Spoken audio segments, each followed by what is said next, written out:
السلام علیکم خواتین و حضرات، میرا نام ہے راجہ سرور Suhaib and I welcome you all to this special transmission on Black Day which is being observed across the nation and in Indian Hill Kashmir. اس ٹاپک پہ بات کرنے کے لیے ہمارے ساتھ موجود ہیں دو گیسٹ. سب سے پہلے میں آپ کا تعارف کرانا چاہوں گا. ماناز صحافی اور سوشل ایکٹیوسٹ ڈاکٹر عرفان. السلام علیکم sir, thank you for joining us. اور ہمارے ساتھ موجود ہیں ہیومن ایکٹیوسٹ اور expert on Kashmir issues Shaista Safi. Thank you for joining us ma'am. Sir سب سے پہلے آپ سے بات کرتے ہیں کہ آپ کو کیا لگتا ہے کہ اس دن کی امپورٹنس کیا ہے 27 اکتوبر ہمارے لیے اور کشمیریوں کے لیے اسپیشلی کیا امپورٹنس رکھتا ہے؟ بہت شکریہ راجہ صاحب. سب سے پہلے تو آپ کو میں مبارک دوں گا، آپ نے ایک بہت ہی امپورٹنٹ ٹاپک پہ آج بات کی ہے.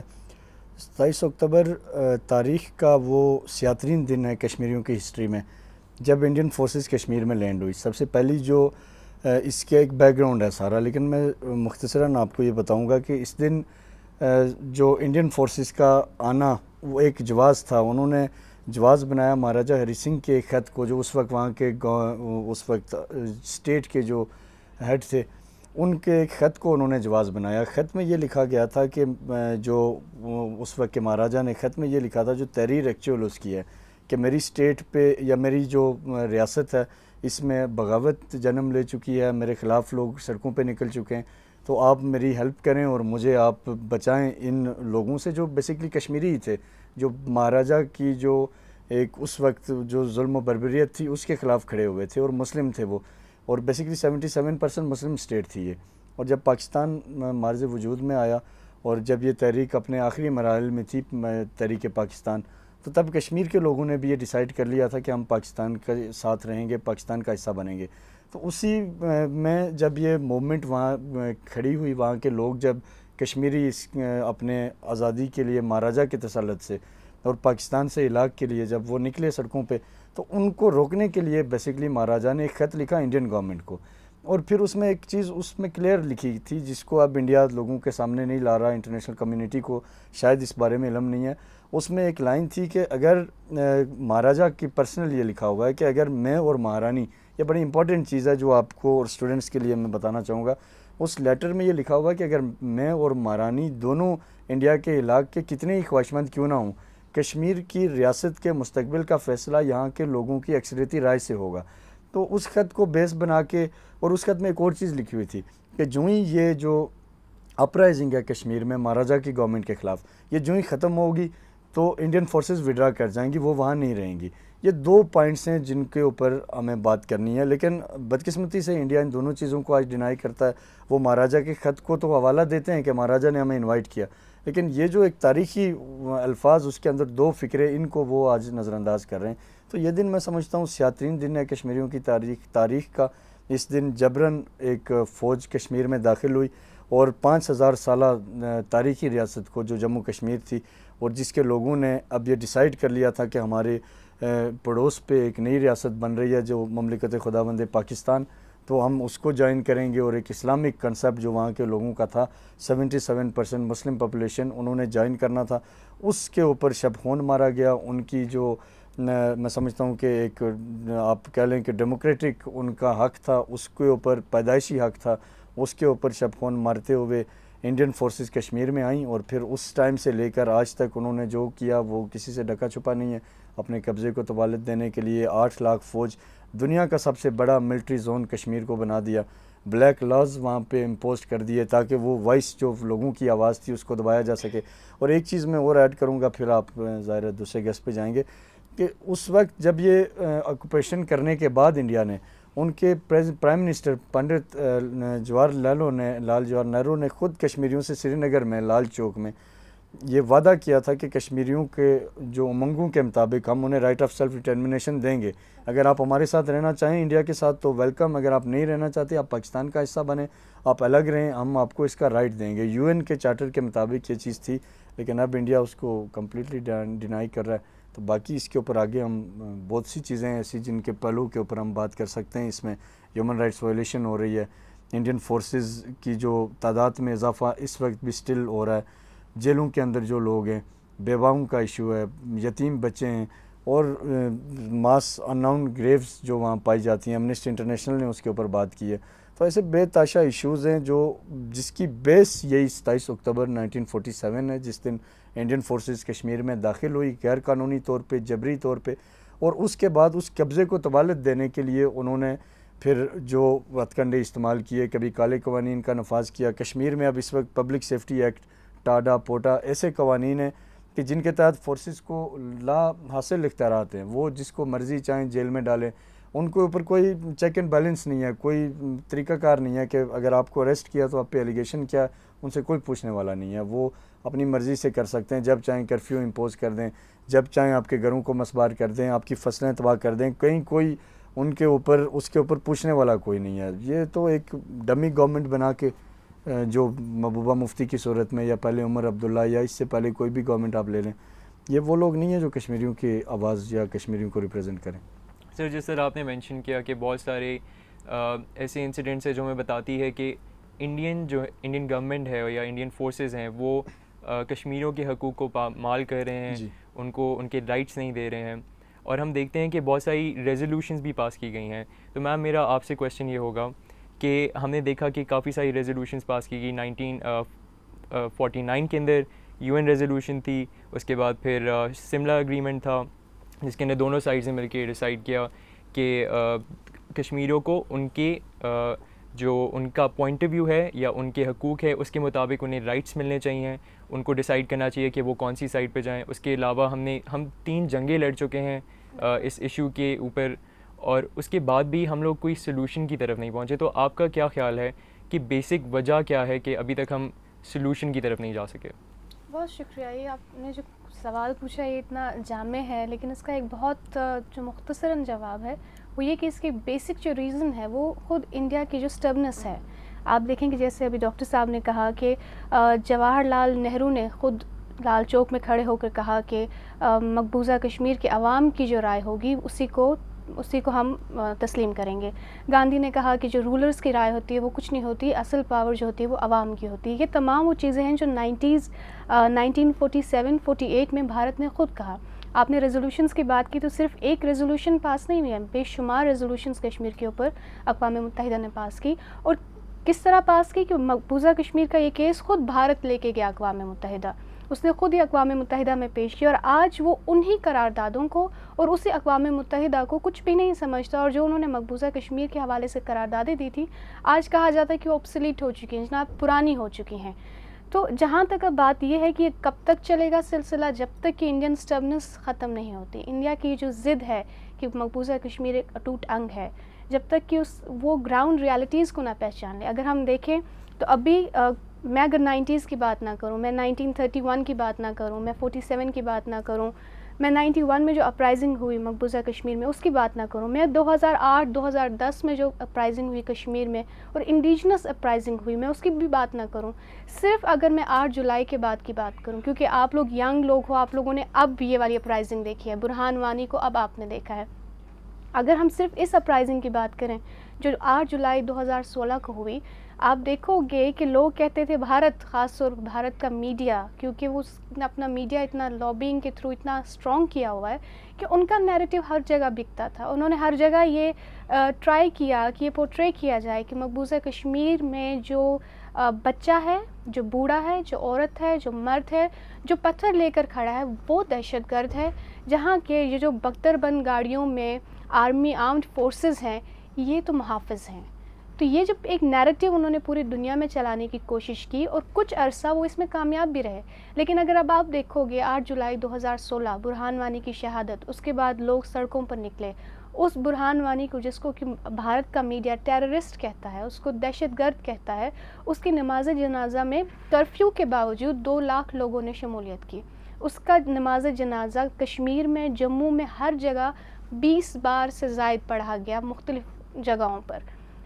اس نیریٹو کو بھارت نے دوبارہ سے وہی پورٹرے کرنے کی کوشش کی، جناب کہ یہ تو ایک ایکسٹرنل فیکٹر ہے، یہ تو پاکستان کی طرف سے ایک دراندازی ہے، یہ تو پاکستان کی طرف سے ان کو پیسہ دیا جاتا ہے، جو گلی میں نکلتے ہیں بچے ان کو 500-500 روپیہ دیا جاتا ہے اور وہ پھر پتھر برساتے ہیں، پھر ہمیں مجبوراً جو بھارتی افواج ہے ان کو مجبوراً ان کے اوپر بولٹس یا پیلٹس برسانے پڑتے ہیں کیونکہ ہم تو معصوم ہیں۔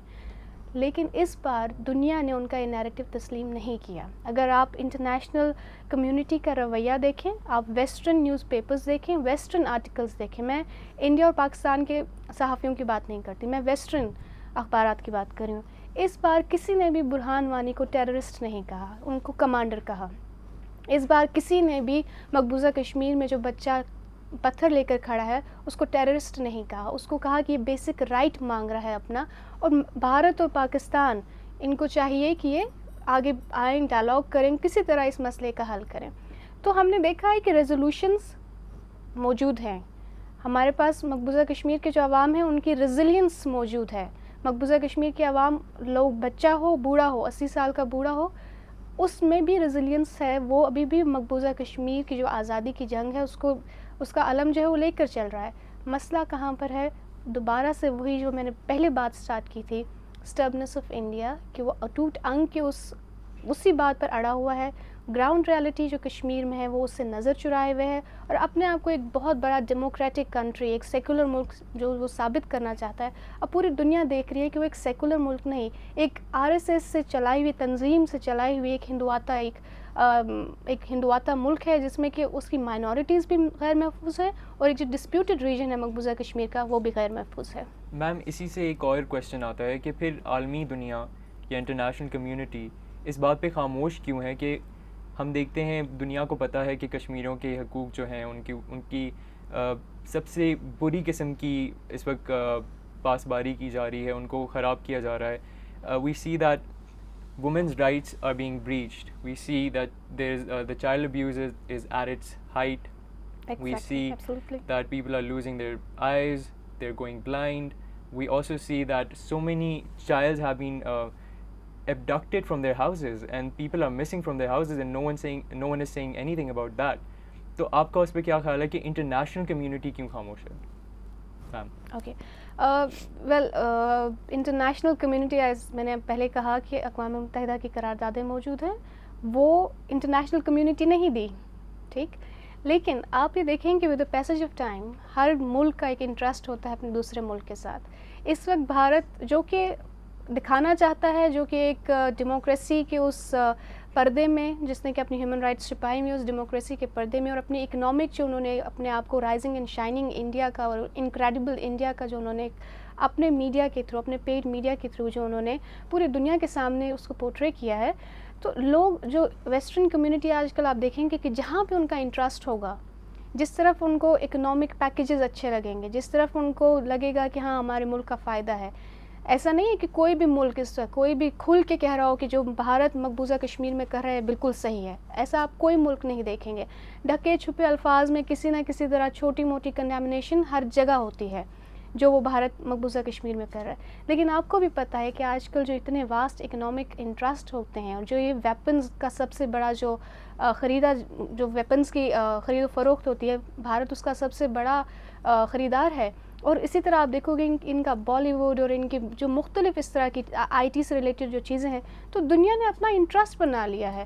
تو اب دنیا اپنا انٹرسٹ اس لحاظ سے خراب نہیں کرنا چاہتی بھارت کے ساتھ کہ ٹھیک ہے اگر وہاں پر مقبوضہ کشمیر میں کچھ حالات خراب ہو رہے ہیں تو تھوڑی بہت کنڈیمنیشن کر لی, تھوڑی سی لپ سروس کر لی, لیکن اپنا انٹرسٹ بھی ہم خراب نہیں کرتے. ایٹ دا اینڈ وہ یہ بات کر دیتے کہ انڈیا اور پاکستان کو جناب مل کر اس کا کوئی سلوشن نکالنا چاہیے. تو that's a very valid question کہ جو ویسٹرن کمیونٹیز ہیں ان کے جو اسٹینڈرڈس ہیں, جو ڈوئل اسٹینڈرڈس ہیں, کہ اگر آپ فرانس میں اگر کچھ ہو جاتا ہے اور جناب آپ پوری اپنی ڈسپلے پکچرز اور آپ دیکھو گے کہ سوشل میڈیا بھر جاتا ہے, لیکن اگر ہم مقبوضہ کشمیر کے حوالے سے بات کریں تو ابھی جو ریسنٹلی ہم نے دیکھا کہ برہان وانی کی شہادت کے بعد بہت سارے لوگوں نے اپنی ڈسپلے پکچرز جو ہیں وہ برہان وانی کی رکھیں تو ان کے اکاؤنٹ بلاک کر دیے گئے. تو یہ جو ڈوئل سٹینڈرڈز ہیں یہ تو اب ہمیں ان کا عادی ہم سمجھے کیونکہ ہو چکے ہیں, کیونکہ ہم لوگوں نے اپنے آپ کو اتنا ان کے اوپر انحصار کر لیا. ہمارا اپنا کوئی اگر آپ دیکھیں تو we don't have any social media میں ہمارا اپنا کوئی سورس نہیں ہے. ہم فیس بک کے اوپر, ٹویٹر کے اوپر, ہم ان چیزوں کے اوپر جو کہ ان کی چلائی ہوئی ہیں جس میں کہ بھارت کے بھی شیئرز ہیں انہی کو رن کر رہے ہیں. تو وی ہیو ٹو سی کہ ہم کتنا اسٹیبل ہیں, ہمارا نیریٹو کتنا سنا جا رہا ہے. تو تبھی جا کے ویسٹرن کمیونٹی بھی جو ہے, جو انٹرنیشنل کمیونٹی ہے, وہ بھی جب ان کا انٹرسٹ ہمارے ساتھ ملے گا تبھی وہ جا کے ان چیزوں کے اوپر ڈسکس کریں گے. سر آپ اس پہ کچھ کہنا چاہیں گے؟ جو انہوں نے بات کی ایک ہسٹری میں ریزولوشن جو کشمیر میں پاس ہوئی اور اس کے علاوہ جو قربانیوں کی بات کی، اس میں ایک چیز ایڈ کرنا چاہوں گا آپ کے اسٹوڈنٹس کے لیے. کشمیر میں 47 میں تو قبضہ ہو گیا انڈیا کا. اس کے بعد انڈیا UN میں گیا. مودی نے اس وقت کے جو وزیر اعظم تھے بھارتی، ان کے وعدے ہوئے، وہ ساری چیزیں ہوئی. تحریک میں ایک فیز آیا، نیا فیز، جس کو آپ کبھی بھی اگنور نہیں کر سکتے. وہ فیز تھا 88 کا. 84 سے 88 کے دوران، اور اس سے پہلے ایک تحریک شروع ہو چکی تھی جس کو مقبول بٹ شہید اسے لیڈ کر رہے تھے. وہ انہوں نے انڈیا کے خلاف اس طریقے سے ذہن سازی کی لوگوں کی کہ 88 میں پہلا جو ہندوستان کے خلاف، جس کو آپ کہہ سکتے ہیں ڈکلیئر وار جو کشمیریوں نے کی، وہ 31 جولائی 1988 تھی، جس میں پہلا بلاسٹ ہوا تھا سری نگر بخشی اسٹیڈیم میں اور گلف کلب سری نگر، 2 جگہوں پہ ایک ساتھ. اور اس بلاسٹ نے پہلا اعلان جنگ کیا تھا ہندوستان کے خلاف. یہ تاریخی ہمارا ایک ہے موقع جس کو ہر کشمیری فخر سے ہر فورم پہ بتا سکتا ہے. پھر کشمیر کی جو گن اٹھانے والا چیپٹر ہے، جس پہ انڈیا کہتا ہے کہ یہ ٹیررزم ہے، یہ وہ کبھی بھی پروو نہیں کر سکا. اس کی میں آپ کو ایک لاجک دیتا ہوں. مقبول بٹ کو اریسٹ کر لیا جاتا ہے. ان کو 84 میں ان کو پھانسی دے دی جاتی ہے 11 فروری 1984 کو دہلی کے تاڑ جیل میں. اور پھر بدقسمتی یہ کہ ان کی ڈیڈ باڈی بھی کشمیریوں کو نہیں دی جاتی. ان کی شہادت کے ٹھیک 4 سال بعد وہاں ایک مسلح جدوجہد شروع ہوئی، جو ایک فل فلیج آرم اسٹرگل تھی. ہندوستان کے خلاف اعلان جنگ تھا. انڈین فوجی مارے گئے اس میں جو ان کی تنصیبات تھیں ان کو نشانہ بنایا گیا. اس میں انڈین فورسز کے جو بیرکیں تھیں ان پہ حملے کیے گئے، اور انڈین فورس گھٹنے ٹیک چکی تھی کشمیر میں، اور وہ نکلنے کو تیار تھی، اس میں کوئی ڈاؤٹ نہیں ہے. لیکن بدقسمتی سے انڈیا کیونکہ ایک مکار ملک ہے، چالاک ہے، ہر دور میں اس نے ڈائیلاگ کا سہارا لے کے معاملے کو سیٹل ڈاؤن کرنے کے لیے کچھ ٹائم کے لیے کہا کہ آپ لوگ ہم آپ کے ساتھ بات کریں گے، ہم نکل جائیں گے، یہ ساری چیزیں. پھر اس کے بعد دوسرا فیز جو اس میں آیا، جو ایک تاریخی چیزوں کو بتا رہا ہوں، بے شمار چیزیں بیچ میں آئیں ایسی. ایک ایسا دور تھا کشمیر کے اندر، مجاہدین جو آج لڑ رہے ہیں وہاں کشمیری، وہاں کے مقامی لوگ ہیں، انہوں نے سٹنگ ہوم منسٹر کی بیٹی کو کڈنیپ کیا اور اپنے 5 لوگوں کو انڈین جیل سے ریلیز کروایا. اور ان کو یہ نہیں تھا کہ وہاں سے وہ کڈنیپ کر کے پاکستان لائے تھے. کڈنیپ سری نگر سے کیا اور سری نگر کی سراؤنڈنگز میں رکھا ان کو، اور ان کے بدلے میں مطالبہ پیش کیا کہ ہمارے اتنے لوگوں کو آپ ریلیز کریں. اتنے لوگوں کو نکالا گیا جیل سے، اور اس دن مقبوضہ کشمیر کی تمام سڑکیں جشن کا سما تھا، کیونکہ آپ نے ایک قابض فوج کو اپنی طاقت کے بلبوتے پہ گھٹنے ٹیکنے پہ مجبور کر دیا تھا. لوگوں نے مٹھائیاں تقسیم کی. یہ ایک ہمارا روشن باب ہے.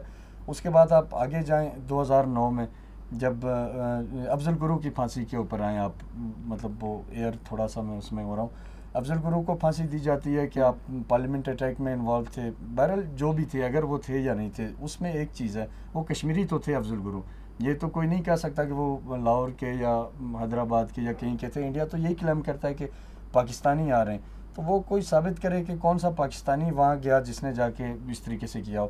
کشمیری تھے افضل گرو. اس کے بعد آپ آ جائیں آگے برہان وانی کے اوپر، جیسے بات کی انہوں نے، وہ بھی کشمیری. اور اس وقت سٹل جو وہاں آج کے دن کی آپ کو بات بتا رہا ہوں، میڈیا پہ جو ایک اور خبریں چل رہی ہیں، مشتاق زرگر، وہ بھی کشمیری ہیں. اس کی پوری فیملی کو انڈیا نے مار دیا. اس کے ابھی 12 سالہ بھتیجے کو شہید کر دیا گیا، یہ چند دن پہلے کی بات ہے. اس کے بہنوئی کو 92 میں گھر سے اٹھا کے لے گئے، اس کی ڈیڈ باڈی آج تک نہیں ملی. تو ظاہر ان ساری سچویشنز کے بعد میں یہ سمجھتا ہوں انٹرنیشنل لیول پہ انڈیا کسی بھی جگہ کامیاب نہیں ہوا. کشمیری جیتے ہیں ہر جگہ. مسئلہ کشمیر فلش پوائنٹ بنا ہے، کشمیریوں کے خون سے بنا ہے. اور وہ ابھی یہ پچھلے دنوں آپ نے دیکھا ہوگا 4-5 لگاتار انڈین فورسز کے اوپر اٹیکس ہوئے. تو یہ جو عملے ہو رہے ہیں، یہ کشمیریوں کو یونائٹڈ نیشن نے رائٹ دیا ہوا ہے. یہ ایک چیز اور میں آپ کو بتاتا چلوں، یہ جو لوگ کہہ رہے ہیں نہیں بندوق کی بات نہ کریں، بندوق یہ خوفناک ہے، ٹیررزم ہے، کچھ بھی نہیں. یہ یونائٹڈ نیشن کے اپنے چارٹر کے اندر درج ہے کہ کشمیری جو اسٹیٹ 84,471 مربع میل پہ مشتمل ہے، آزاد کشمیر، آکوپائڈ کشمیر، جو ایک ٹیریٹری بنتی ہے پوری، یہاں کے لوگ اس فریڈم موومنٹ میں گن اٹھا سکتے ہیں. اور نہ صرف یہاں کے لوگ بلکہ دنیا کی تمام وہ مظلوم اقوام. اور پھر ایک اور میں آپ کو سفارتی کامیابی اس تحریک کی بتاتا چلوں. جب 84 میں مقبول بٹ شہید کو پھانسی دی جانے لگی، تو تب لیبیا کے کرنل قذافی، فلسطین کے یاسر عرفات، پاکستان میں جنرل ضیاء الحق، اور اس طرح دنیا کے تمام مہذب ممالک کے سربراہان نے ہندوستان کو باضابطہ لیٹرز لکھے کہ آپ ایک فریڈم فائٹر کو اس طریقے سے اسے پھانسی نہیں دے سکتے. کیونکہ انڈیا کی تحریک چلانے والے بھگت سنگھ اور جو ان کے ہیں، اگر وہ ہیرو ہو سکتے ہیں تو کشمیر کے اندر اپنی آزادی کی جدوجہد کرنے والے، اور وہ بھی ایک ایسے ملک کے باشندے جن کے اوپر آپ نے جبری قبضہ کیا، جو 77% مسلم ہیں، وہ پاکستان سے علاق چاہتے ہیں، آپ ان کی آواز کو دبانے کے لیے طاقت کا استعمال کر رہے ہیں. تو میں یہ سمجھتا ہوں انڈیا کسی بھی ماز پہ کہیں کامیاب نہیں ہوا. کشمیریوں نے اپنے خون سے اس تحریک کو سینچا، اور آج وہ فیز آ چکا ہے کہ جب دنیا یہ سمجھ چکی ہے کہ کشمیر کا مسئلہ ایک دن سیٹل کرنا ہے ہم نے. اس میں چند ایک خامیاں ڈپلومیٹک لیول پہ ضرور ہو رہی ہیں، اس میں ظاہر ہے کشمیریوں کے پاس اپنا کوئی اس طریقے سے سفارتی چینل نہیں ہے، لیکن کامیابی میں کہوں گا کہ کشمیریوں کی ہوئی ہے. اور جو نیریٹو کشمیریوں کا تھا علاقے پاکستان، اس کو آج دنیا نے تسلیم کر لیا. آپ آج سری نگر دیکھ لیں، ان حالات میں جب انڈین فورسز کی تعداد 8 لاکھ سے تجاوز کر چکی ہے، خصوصی ٹروپس وہاں آ چکے ہیں، 13 لاکھ پیلٹ گن کے چھرے انڈین جو اپنا ان کا آفیشیل ریکارڈ ہے اس کے مطابق انہوں نے کشمیریوں کے اوپر فائر کیے ہیں. کتنے لوگ نابینا ہو گئے، کیا حالات ہیں آپ کے سامنے، ساری سچویشن. کرفیو کو آج 108 یا 9 دن ہو چکے ہیں، اس سے بھی زیادہ. ان ساری حالات کے باوجود سری نگر کے علاقوں میں پاکستانی اسلامی کو وہاں کے جوان پاکستانی پرچم کو سلامی دے رہے ہیں. یہ میں سمجھتا ہوں ان کے آئیڈیالوجی کی فتح ہے. آج فورسز کے حصار کے باوجود پورا سری نگر لے لیں آپ، دوسرے علاقوں میں آئیں، پلوامہ، پامپور یا جہاں جہاں بھی، کپواڑہ، کہیں بھی چلے جائیں آپ، اننت ناگ آ جائیں، جدھر بھی جائیں، فورسز ہائی الرٹ ہیں، کرفیو ہے، وہاں پہ گھر گھر تلاشی لی جا رہی ہے. جس کے اوپر انہیں ذرا بھی ڈاؤٹ ہے کہ یہ کسی بھی طرح کسی فریڈم فائٹر کا رشتہ دار ہے، دوست ہے، اس کا ویل وشر ہے، اس کو گرفتار کیا جا رہا ہے. فیس بک بین ہے، آپ کی کوئی کمیونیکیشن سروس نہیں ہے. اس کے باوجود وہاں آج بھی دل پاکستان، جان جان پاکستان کے نعرے لگ رہے ہیں. اور انڈین فورسز کے سامنے جب کشمیری جوان جا رہے ہیں تو وہ سر پہ پاکستان کا جھنڈا پرچم باندھ کے، سینے پہ باندھ کے وہ جا رہے ہیں، جو ان کو یہ کلیئر میسیج ہے کہ ہماری ایک ملک کے ساتھ آئیڈیولوجیکل محبت ہے، نظریاتی محبت ہے. ہمارا وہاں کی حکومتیں بدلنے سے کوئی فرق نہیں پڑتا، وہاں کس کی گورنمنٹ تھی، کس کی ہے، کس کی رہے گی. ہماری ایک اسٹیٹ پاکستان کے ساتھ ایک آئیڈیولوجیکل محبت ہے، ایک کلمے کی بنیاد پہ محبت ہے، جس کی بیس پہ یہ ساری قربانیاں ہوئی. ایک تاریخی چیز آپ کو میں بتاؤں گا، جو ایک بہت بڑے نامور کشمیر میں کمانڈر گزرے ہیں، شہید اشفاق مجید وانی. ان کا اگر کسی بھی پلیٹ فارم پہ کوئی بھی ذکر نہ کرے تو میں سمجھتا ہوں یہ تحریک کے ساتھ بڑی زیادتی ہے. وہ کلمہ طیبہ کی بنیاد پہ انہوں نے گن اٹھائی تھی. انہوں نے کشمیر کو پاکستان کے جو ساتھ ایک نظریاتی رشتہ تھا لا الہ الا اللہ، اس کی تکمیل کے لیے بندوق اٹھائی. شہید حمید شیخ، شہید جمیل چودھری، پھر ایک بہت ہی اور نامور شخصیت ہیں شہید سجاد افغانی. بیسیکلی افغانی ان کا خالص تھا، افغانی تھے نہیں، وہ آزاد کشمیر سے ان کا تعلق تھا، لیکن وہ وہاں پہ کوٹ بلوال جیل میں شہید ہوئے تھے. جیل میں اس کے دوران ان کو شہید کیا گیا. تو یہ ایک بہت لمبی طویل بہت لمبی داستان ہے کشمیریوں کی قربانیوں کی. اس میں کشمیر کی ایک ایک چپا، ایک ایک گھر، ایک ایک فرد اس سے ہندوستانی مظالم سے متاثر ہوا ہے. لیکن اس کے باوجود، یہ سب ہونے کے باوجود، کشمیری ان کے عزم و حوصلے میں کمی کے بجائے وہ گراف بلند ہوا ہے. اور آج بھی اگر آپ ان تمام مظالم کے باوجود کشمیر کے جیلوں میں چلے جائیں، جہاں کوٹ بلوال جیل جو ایک بڑا جموں کے اندر مشہور جیل ہے، جہاں ان قیدیوں کو ہندوستان رکھتا ہے جن کو وہ کہتے ہیں کہ یہ بڑے ڈینجرس قیدی ہوں گے، اس کی دیواروں پہ بھی آج آپ جائیں دیکھیں، وہاں پاکستان زندہ باد کے نعرے لکھے ہوئے ہیں، پاکستان سے رشتہ کیا، لا الہ الا اللہ لکھا ہوا ہے، انڈیا کی بربادی تک جنگ رہے گی. تو یہ وہ آپ کے لیے ایک بہت بڑا جواز ہے. دنیا دیکھ چکی ہے اور دنیا سمجھ چکی ہے. اور میں یہ نہیں سمجھتا کہ اب کوئی زیادہ ٹائم ہندوستان یہ پردہ رکھ سکے گا دنیا کی آنکھوں پہ، اور اپنے قبضے کو کسی بھی طور وہ اب جاری رکھ سکے گا. کیونکہ کشمیر کے ایک بچے سے لے کر بوڑھے تک ہر ایک آج اس بات پہ کمیٹیڈ ہے کہ ہمیں کشمیر سے ہندوستانی قبضے کے خاتمے کے لیے کردار ادا کرنا ہے. اور سب سے بڑی چیز جو میں کہوں گا پلس پوائنٹ ہے اس تحریک کا، وہ اب بریک پہ جا رہے ہیں شاید، لیکن ایک چیز میں کمپلیٹ کر لوں. سب سے بڑا پلس پوائنٹ یہ تھا کہ 88 میں بھی مسلح تحریک تھی جس نے کشمیر کو پیک پہ پہنچایا، فلیش پوائنٹ بنایا. آج پھر پولیٹیکل موومنٹ کے ساتھ ساتھ کشمیر کے لوکل نوجوانوں نے گن بھی اٹھا لی ہے، جو میں سمجھتا ہوں کہ ہندوستان کے لیے یہ آئی اوپنر ہے اور اس کے قبضے کا انجام بھی ہے. یہاں پہ ہم لیں گے چھوٹی سی بریک، اور بریک کے بعد واپس آئیں گے، اس ڈسکشن کو یہیں سے کنٹینیو کریں گے. Thank you.